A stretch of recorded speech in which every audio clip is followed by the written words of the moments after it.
الو يا ماما. ايه يا ابني انت فين؟ مش احنا متفقين ان احنا نخرج النهارده؟ انت فين بقى؟ اه يا عيني، علشان انت كبست رجلك وايديك وكمان فرحك اتأجل.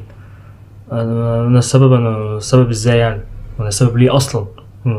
ما انت اساسا ايه وانت بتركب الستاره قلت لي اوعى تسيب السلم. حلو. فجأة انت قلت لي انت عاوز مسامير فخدت السلم معايا علشان اروح اجيب مسامير.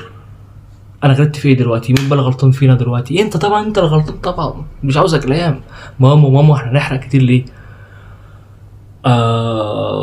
انت برضك ما قلتليش اللي انت مش جاي ليه.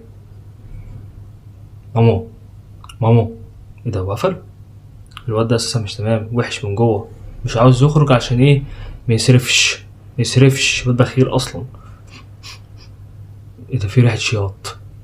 انا سايب عيش يتأمر بقاله ساعتين، معقول اكون هو اللي اتحرق؟ اما اروح اشوفه.